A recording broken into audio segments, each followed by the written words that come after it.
Hello friends, આજે આપણે capsicum મરચાંની કાચલી બનાવીશું. જુઓ, ખાવામાં એકદમ મજા આવે એવી છે અને નાના બાળકો પણ ખાઈ શકે છે. ચાલો શરૂ કરી દઈએ.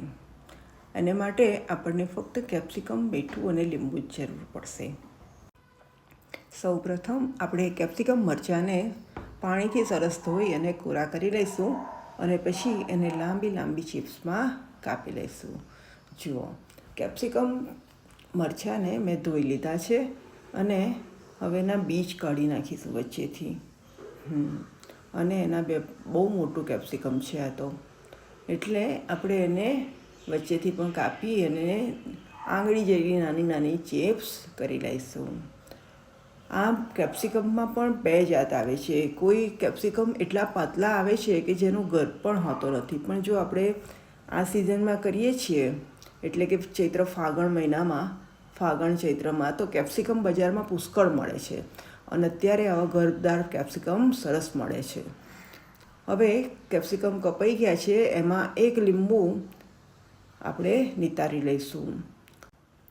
અહીંયા મેં એક લીંબુ નિતારી લીધું છે. હવે આપણે એમાં સ્વાદ મુજબ મીઠું નાખીશું.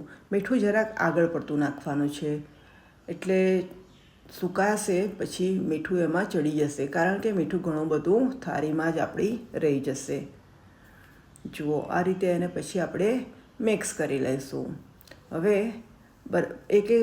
અડધો કલાક જેવું આપણે એને રાખીશું અને ત્યારબાદ પછી આપણે એને થાળીમાં કાઢી લઈશું. હવે આપણે થાળીમાં એને પહોળા કરી લઈશું. આ રીતે છૂટા છૂટા થાળીમાં પાથરી દેવાના છે કે જેથી કરીને જલ્દી સુકાઈ જાય. મેં એને થાળીમાં ગોઠવી દીધા છે. હવે એને તાપમાં મૂકી દઈશું. જુઓ, એક દિવસ થઈ ગયો છે સવારથી સાંજ સુધી, તો આ મરચાં થોડા ઘણા તો સુકાઈ જ ગયા છે. હવે એ એકદમ એટલા બધા સુકાઈ નથી ગયા કે આપણી કાચલી રેડી થઈ જાય, એટલે આપણે હજુ આવતીકાલ બીજા દિવસે પણ એને તાપમાં મૂકવા પડશે. જો, આજે બીજો દિવસ થઈ ગયો છે. મરચું એકદમ સુકાઈને કાકડી જેવું થઈ ગયું છે. આમ આપણે એને ફોલ્ડ કરવા જઈએ છીએ તો એ તૂટી જાય છે, એટલે આપણા મરચાં તૈયાર થઈ ગયા છે. હવે આપણે એને એરટાઇટ કન્ટેનરમાં ભરી શકીએ છીએ. એકદમ સરસ કાચલી રહે છે. આખું વરસ તમે એને સ્ટોર કરી શકો છો. જુઓ, હવે એને આપણે તેલમાં તળી લઈશું. તેલમાં નાખતામાં જ એ એકદમ ઉપર આવી જાય છે. અને અત્યારે આવા જ કાઢી લેવાના, બહુ કાળા નહીં થઈ જવા દેવાના. થોડીક વાર રહીને થોડાક શ્યામ વધારે થઈ જશે.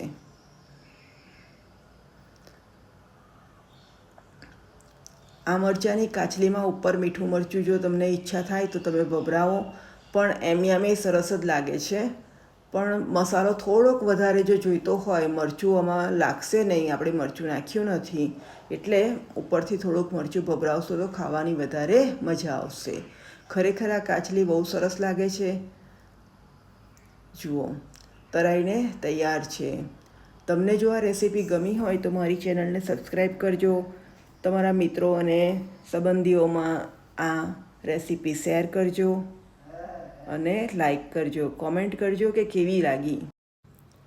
તમારે બીજા શેની કાચલી હવે બનાવવી છે તે પણ જણાવજો.